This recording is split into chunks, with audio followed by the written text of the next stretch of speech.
Información precisa, completa, veraz, objetiva e independiente. Directo a tu pantalla. Radio Caracas Radio presenta Voz de América.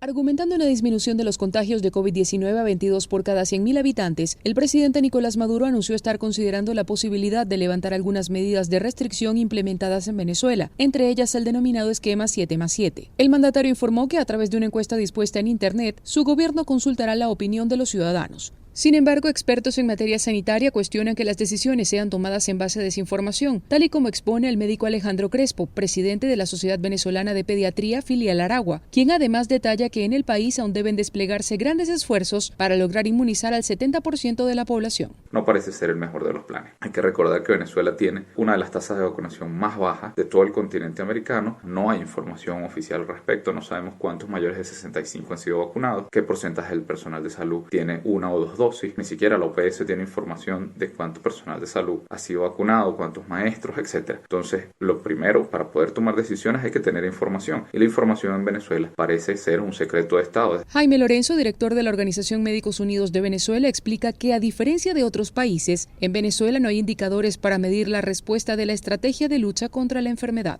En que es una decisión que se ha tomado bajo la visión ideológico-política, es una decisión que no tiene mecanismos que permitan decir que tienen un seguimiento. El sistema 7+7 fue implementado en junio de 2020 y consta de 7 días de flexibilización seguidos de 7 días de cuarentena radical, donde en teoría solo pueden operar sectores prioritarios. Carolina Alcalde, Voz de América, Caracas.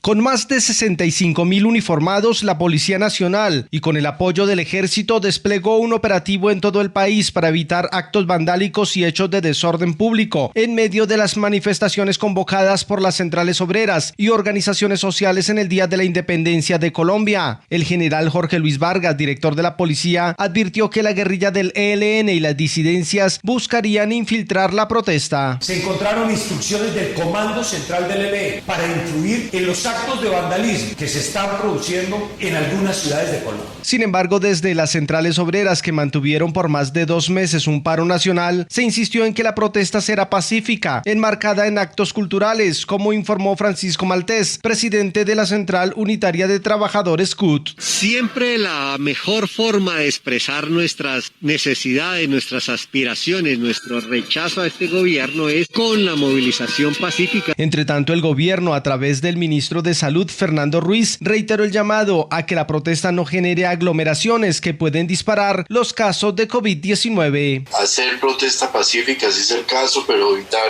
cualquier tipo de aglomeraciones y cualquier tipo de afectación que nos pueda llevar a un nuevo crecimiento de la pandemia. Las autoridades han adoptado estrictas medidas de seguridad en todo el país e incluso la instalación de las sesiones del Congreso de la República, que tradicionalmente se han realizado el 20 de julio en la tarde, fue trasladada a la mañana como medida de seguridad para los legisladores y el presidente de la República, Iván Duque. Manuel Arias Naranjo, Voz de América, Colombia.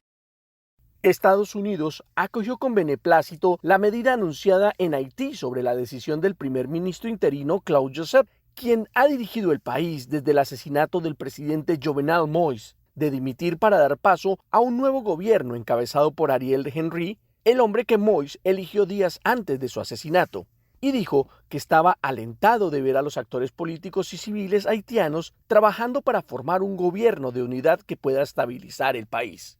Aún se desconocen algunos detalles de la transición de mando, pero por ahora se sabe que asumirá el nuevo gobierno provisional y que no tendrá presidente, pero será un grupo con la importante tarea de organizar unas nuevas elecciones lo más pronto posible para reemplazar al asesinado mandatario.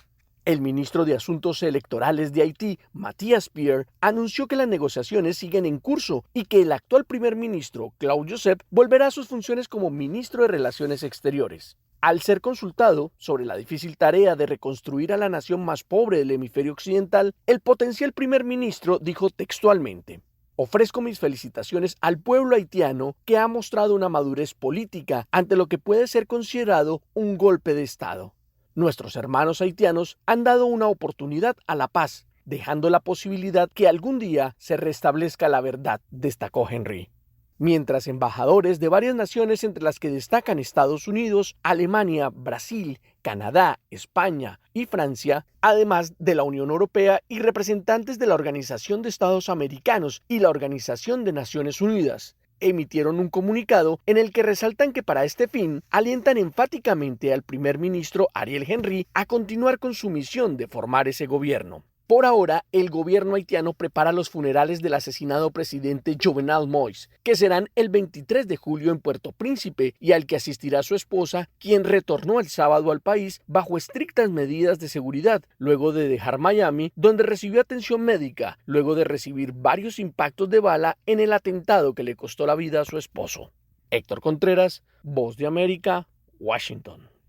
A pocos meses de las elecciones generales y en medio de una fuerte crisis social con repercusiones internacionales, el presidente de Nicaragua, Daniel Ortega, advirtió a los opositores a su gobierno que, dijo textualmente, el pueblo se mantiene armado y junto a la policía y el ejército están listos para defender lo que él considera la paz en el país. Y con el pueblo armado, porque el pueblo armado jamás será aplastado. Y aquí tenemos un ejército que está para resguardar la soberanía nacional. Las declaraciones del mandatario se produjeron durante la celebración del 42 aniversario del triunfo de la Revolución Popular Sandinista, que por segundo año consecutivo no se realizó en la Plaza de la Revolución debido a la pandemia del COVID-19. En esta ocasión, un grupo limitado de miembros de la Juventud Sandinista, diputados y altos mandos del ejército y la policía fueron los únicos acompañantes de la pareja presidencial, cada día más aislada de la comunidad internacional. Mientras el periodista Carlos Fernando Chamorro, exdirector del periódico sandinista Barricada y que actualmente vive exiliado en Costa Rica, aseguró que el discurso del presidente Daniel Ortega se aleja cada día más de los ideales de la lucha revolucionaria. El discurso de odio, el discurso de las amenazas de Daniel Ortega, pero esa historia de la revolución terminó en 1990. El Ejecutivo de Nicaragua es cuestionado por la comunidad internacional que le demanda rendición de cuentas por las constantes denuncias de violación a los derechos humanos. Daliano Caña, Voz de América, Nicaragua.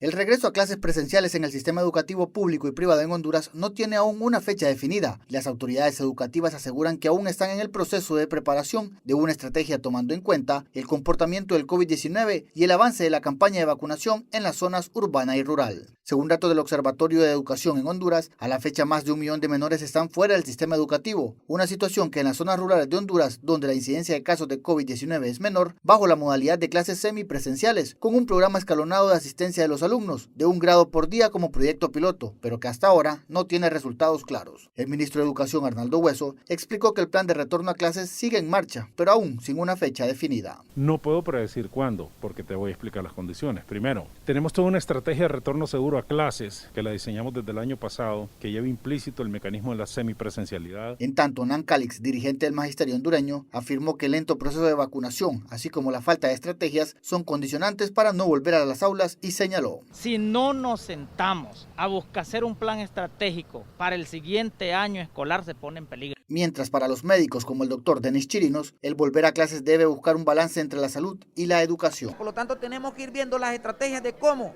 mejorar el nivel de educación en la gran cantidad de población. Por su parte, el gobierno de Honduras anunció que llegará otro lote de vacunas contra el COVID-19 a través del sistema COVAX para continuar con la campaña de vacunación. Oscar Ortiz, Voz de América, Honduras. Información precisa, completa, veraz, objetiva e independiente. Directo a tu pantalla. Voz de América en RCR 750.